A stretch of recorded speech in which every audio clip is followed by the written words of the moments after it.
Hello, dear students. Welcome to I-Fal. My name is Teacher Nikki, and I am here to have another video lesson with you. So I am so excited to talk about a new topic for you today that will help you understand and construct better sentences using the English language. I know that these lessons will be very helpful for you to communicate using the English language that are grammatically correct and properly constructed, considering that we will be talking about some grammar topics. So I want you to concentrate on our lesson today, pay attention to our sample sentences, and please practice them very well even after the class. So let's go ahead and start our lesson. Let's go.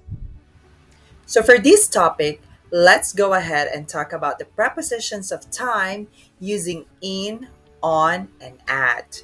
Actually, these three prepositions are the most common ones that we use in the English language. Now, let's try to understand how we use them in the English language properly and their differences. So, in order to describe time, the prepositions in, on, and at go from general to specific idea of time. So let's identify what they are talking about. Now, the preposition of time in, usually native speakers use the preposition in to refer to a general longer period of time.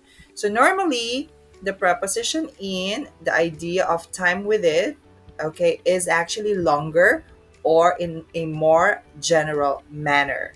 Like, for example, here, in plus parts of the day. Example, in the morning, in the afternoon, and in the evening.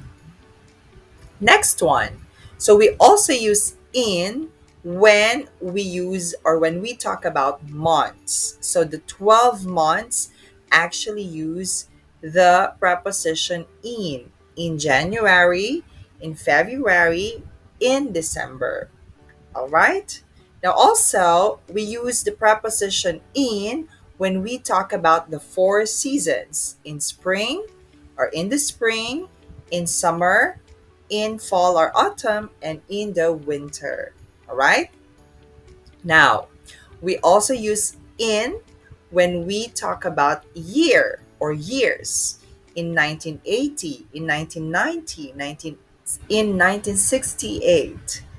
And in is also used for decades, okay? When we say decades, these are the 10-year period time, right? Like, for example, in the 60s or in the 70s, 80s, 90s, certain things just like this.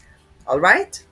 Now, we also use in when we are talking about centuries, in the 15th century, in the 21st century, all right, and so on.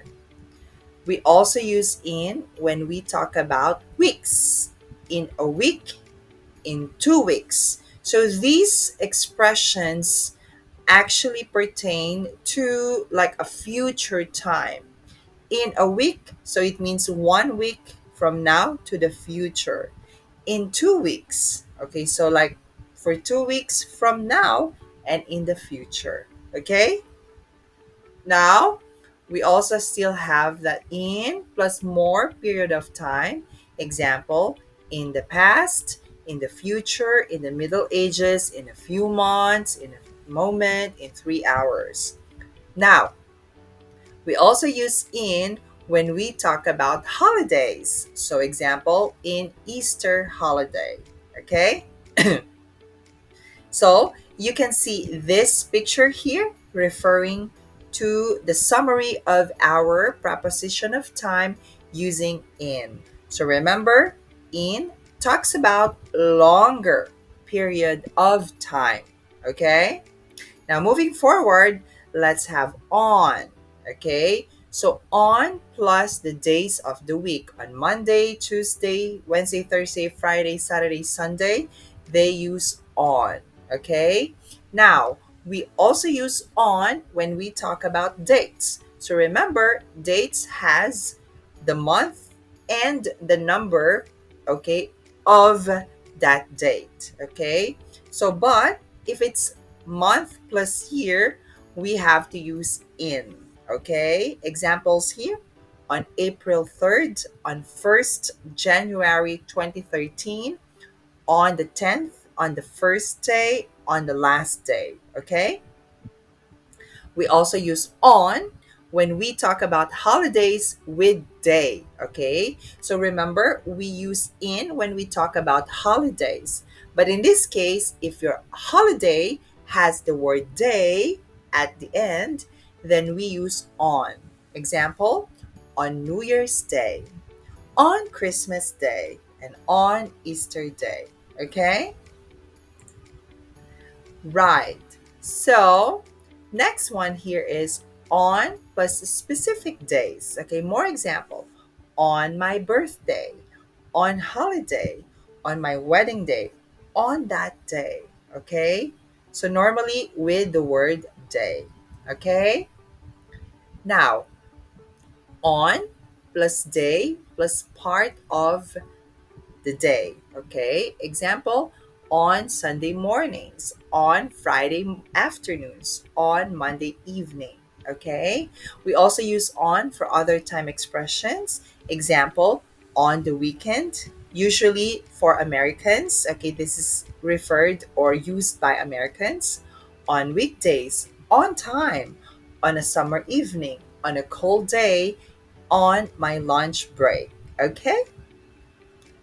Right. So this is another summary of our preposition of time using on. So when we have the days, the dates, which are the two common usages of on. We also use on when we're talking about holidays with the word day. Okay, we also have more, okay, time expressions using it, like birthday, Sunday mornings, and on the weekend for American English. All right. And lastly, we have the preposition at. So it's just very easy. So preposition at refers to when we talk about the time and the clock, hours, at 7 a.m., at 12 o'clock, at 5 p.m., something like that. Now, we also use at when we talk about holidays, but without the word day. Example, on Christmas Day. But if I remove day on Christmas, it becomes at Christmas, at New Year, at Easter, without the word day. Okay? Now we also have here more expressions or time expressions using at present, at the weekend. Usually this is British English. At breakfast, at the moment, at this moment, at the same time, and at that time. Okay? So as you can see, we have here at plus more time expressions. So also we have at but plus parts of the day. We have at night, at noon, at midnight, at bedtime, at lunchtime, at dinner time, at dinner, at lunch, at sunrise or sunset, and at dawn. So all of these are parts of one day that could possibly happen on a single day. Okay? All right. So this is our summary of at. Remember, we use at when we talk about hours or clock time. At, okay, when we talk about holidays without the word day. At with some other parts of the day expressing some parts of that day, and other time expressions such as at present, at breakfast, and so on. All right? So I hope you find our lesson today very helpful. So as I always say, the secret in making your communication skills in English better is constant practice. So I want you to please keep on practicing all the lessons that we've had in the past and even this present lesson. So I know that you can do it really well and you'll improve yourself eventually. So just keep believing in yourself and practice more, okay? Now, please stay tuned to our more lessons here in I-Fal and please visit our website that I will flash on the next screen. I also encourage you to please subscribe to our classes because we have a lot of amazing teachers that will help you and guide you in improving your English skills. So once again, this is Teacher Nikki. So I'll just see you again on the next classes and video lessons that we're going to have. I know that we will have more amazing lessons in the future. So stay tuned and good luck. Study harder and I'll see you next time. Bye.